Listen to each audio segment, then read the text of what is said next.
Selamat datang di Jills Media. Hai guys, kali ini Jills Media akan mempersembahkan video pembahasan praktis materi kamu di sekolah. Jangan lupa nonton semuanya supaya kamu bisa menyelesaikan soal-soal materi kamu di sekolah. Amel yang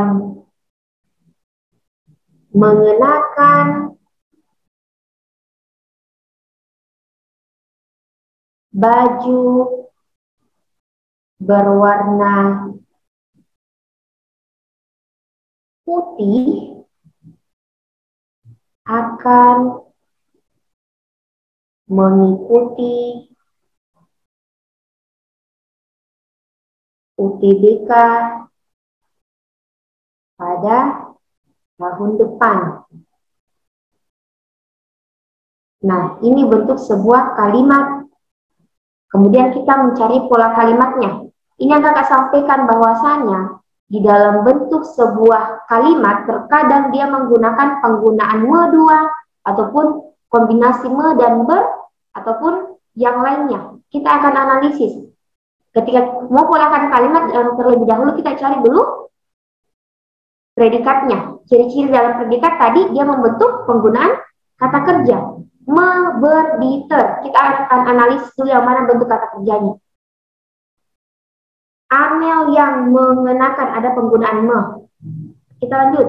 Baju berwarna ada penggunaan ber. Putih akan mengikuti UTBK pada tahun depan. Jadi artinya di sini ada 3 penggunaan kata kerja. Nah, ini yang tadi kakak sampaikan bahwasanya di dalam bentuk sebuah kalimat terkadang lebih dari 1 penggunaan kata kerja. Makanya tadi kakak berikan teori bahwasanya predikat sudah pasti kata kerja. Tapi kata kerja belum berarti dia predikat. Nah, ini kita menggunakan alternatif kedua untuk menemukan kata kerja. Yaitu ini sebagai bentuk alternatif pertama. Alternatif kedua kita gunakan dalam konsep jatuh setelah intonasi pertama ketika dibaca. Intonasi pertama ketika dibaca. Jadi ketika kita membaca, di mana akan berhenti pertama kali intonasi kita. Kemudian ciri-ciri yang ketiga adalah jangan mengambil bentuk predikat ketika ada kata yang ataupun yakni di depannya. Ini jangan diambil karena ini sebuah bentuk perluasan. Jadi yang itu ataupun yakni sebagai bentuk perluasan. Jangan mengambil sebuah bentuk predikat ketika ada kata yang di depan kata kerja. Itu bukan predikat. Itu sebagai bentuk perluasan dari sebelumnya. Nah, kita lanjutkan. Ini sebuah bentuk kalimatnya. Nah, Amel yang mengenakan baju berwarna putih berhenti di sini. Konteksnya. Kita berhenti di sini intonasi pertamanya. Nah, di sini ada kata yang artinya ini tidak bisa diambil sebagai bentuk predikat karena ada kata yang. Makanya kita ambil intonasi yang pertama ketika dibaca jatuh di mana. Amel yang mengenakan baju berwarna putih, selesai. Berhenti di situ kan? Tidak mungkin di sini berhenti. Amel jangan berhenti membaca ketika ada kata yang di depannya. Gitu. Amel yang mengenakan baju berwarna putih berhenti di sini. Berarti predikatnya adalah setelah intonasi pertama ada penggunaan kata kerja, ada mengikuti. Berarti inilah bentuk predikatnya. Gitu. Di sini tidak bisa menjadi bentuk predikat penggunaan ber karena ini satu kesatuan. Gitu. Jadi di sini pembentukan predikat akan mengikuti. Gampang. Sudah menentukan predikat, yang kedua kita cari yang berbentuk subjek. Subjek itu apa? Iya benar. Subjek itu adalah orang atau pelaku. Atau yang dirujuk dengan kata siapa. Tapi subjek bukan hanya sebatas pada orang, tapi juga bisa berbentuk benda. Makanya kakak gunakan apa? Gunakan pertanyaan ini untuk mudah menentukan sebuah bentuk subjek. Siapa atau apa ditambahkan yang ditambahkan predikat. Nah, kita gunakan kembali contoh yang di atas. Kita akan menentukan subjeknya. Tadi predikatnya adalah akan mengikuti. Masukkan konteks di sini sebagai bentuk predikatnya. Siapa yang akan mengikuti Amel yang mengenakan baju berwarna putih? Artinya ini menjawab pertanyaan dari menentukan subjek. Ini terjawab. Gitu. Nah, contoh lain, bagaimana dengan kata benda? Kakak gunakan kata benda ketika dia berbentuk subjek. Pengumuman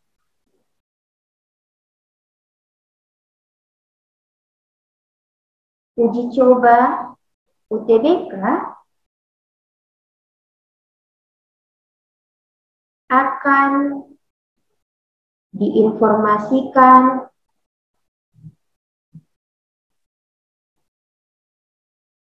pada hari ini. Nah, selesai. Kita cari dulu yang berbentuk predikat. Yang mana predikatnya? Kita analisis yang mana pembentukan kata kerja. Pembentukan kata kerja ada di penggunaan di saja. Pengumuman uji coba UTBK berarti di sini intonasinya. Setelah intonasi pertama ada penggunaan kata kerja di sini. Ini adalah bentuk predikatnya. Nah, kita gunakan untuk mencari subjek. Siapa yang akan diinformasikan? Di sini bukan membentuk orang, dia membentuk benda. Makanya kita gunakan kata apa. Nah, ini fleksibel penggunaannya. Apa yang akan diinformasikan? Pengumuman uji coba UTBK, berarti ini adalah subjeknya. Gitu. Jadi pembentukan subjek tidak selalu berkaitan dengan orang, tapi juga bisa berupa apa yang merupakan kata benda. Jadi siapa atau apa ini digunakan bentuk fleksibel. Jadi disesuaikan dari kondisi, dikondisikan dari kalimatnya gitu. Nah, kita lanjutkan. Setelah menentukan subjek, kita gunakan penentuan objek. Objek ini kebalikan dari predikat, kebalikan dari subjek. Ketika subjek itu diakhiri dengan predikat, tapi di dalam objek ini diawali predikat. Nah, kemudian siapa yang merujuk pada orang, apa yang merujuk pada benda. Jadi bentuk objek itu juga bisa berupa benda, bisa berupa orang. Contohnya, nah, kita gunakan bentuk yang berkaitan dengan contoh yang pertama tadi. Nah, tadi predikannya di sini apa? Akan mengikuti. Akan mengikuti apa? UTBK. Terjawab. Gitu. Kalau contoh kedua, pengumuman uji coba UTBK akan diinformasikan, predikannya adalah akan diinformasikan. Akan diinformasikan siapa? Tidak ada. Akan diinformasikan apa? Tidak ada juga. Berarti ini merujuk tidak ada objeknya. Tidak masalah. Di dalam bentuk kalimat, subjek dengan predikat adalah hal yang paling penting. Objek itu merupakan sebagai bentuk tambahan. Tidak masalah. Nah, contoh yang lain. Kalau kakak berikan contoh yang berbeda.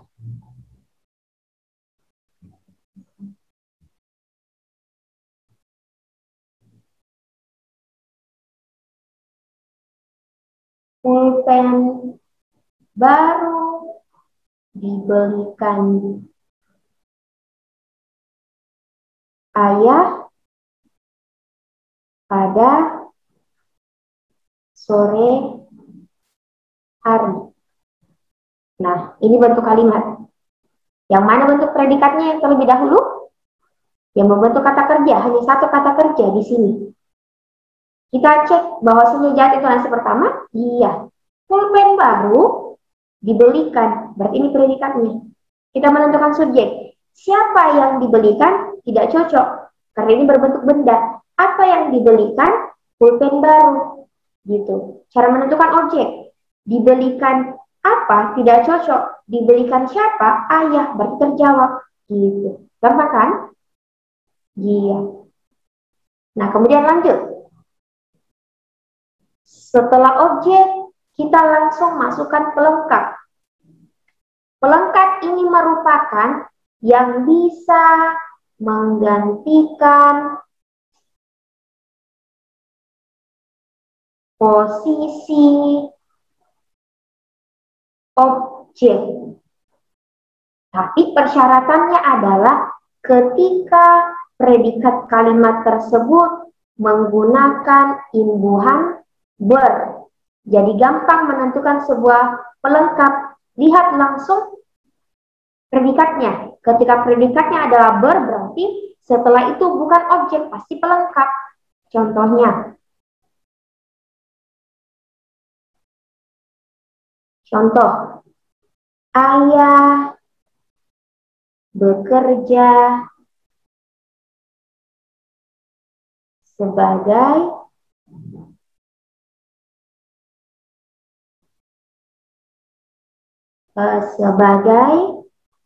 polisi di kota. Gitu. Kita gunakan penggunaan predikat yang mana? Predikat yang berupa bentuk kata kerja. Kalau tidak menentukan bentuk kata kerja, jawab intonasi pertama. Ayah, di sini jawab intonasinya.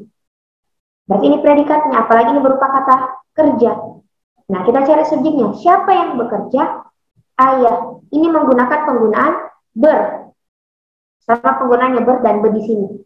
Jadi, kalau konsepnya bekerja apa, ini langsung membentuk pelengkap, tidak bisa berubah menjadi objek. Karena persyaratan dalam pelengkap adalah yang dapat menggantikan posisi objek ketika predikatnya menggunakan ber.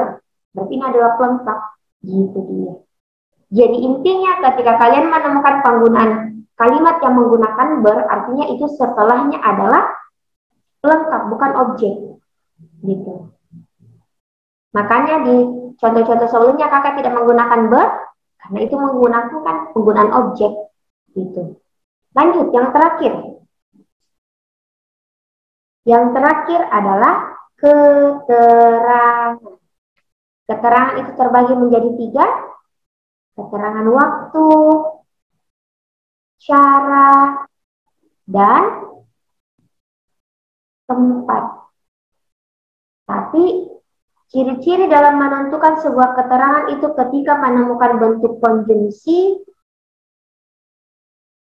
dan preposisi.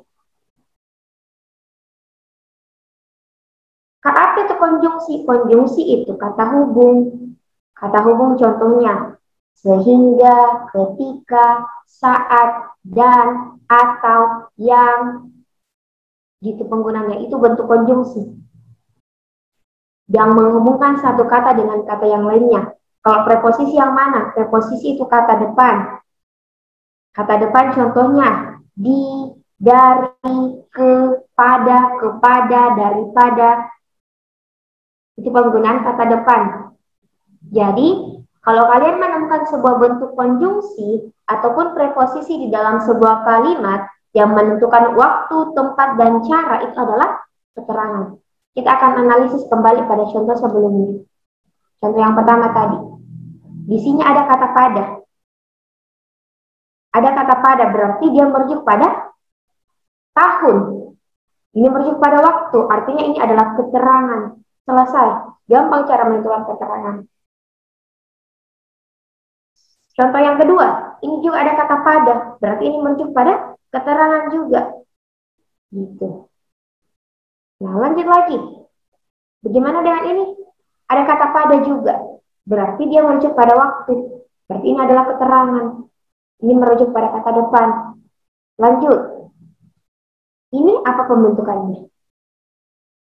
Ada penggunaan di kota, berarti tempat, dia merujuk sebagai bentuk preposisi, artinya ini adalah keterangan.